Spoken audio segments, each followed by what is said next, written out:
اب مثلاً کچھ لوگ بیٹھے ہیں، ایک بندے کا جی چاہتا ہے میں فلاں کا مذاق اڑاؤں، مگر وہ اپنے اس جذبے کو دباتا ہے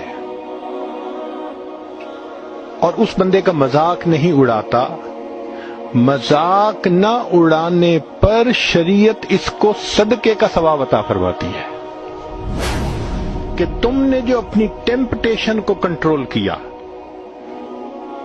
سبحان اللہ، یہ کتنی خوبصورت شریعت ہے. حالانکہ اس نے کوئی پیسہ خرچ نہیں کیا، کچھ اور ایسا کام نہیں کیا، لیکن اس نے اپنے ایک جذبے کو روک کر دوسرے کو اپنے شر سے بچا لیا.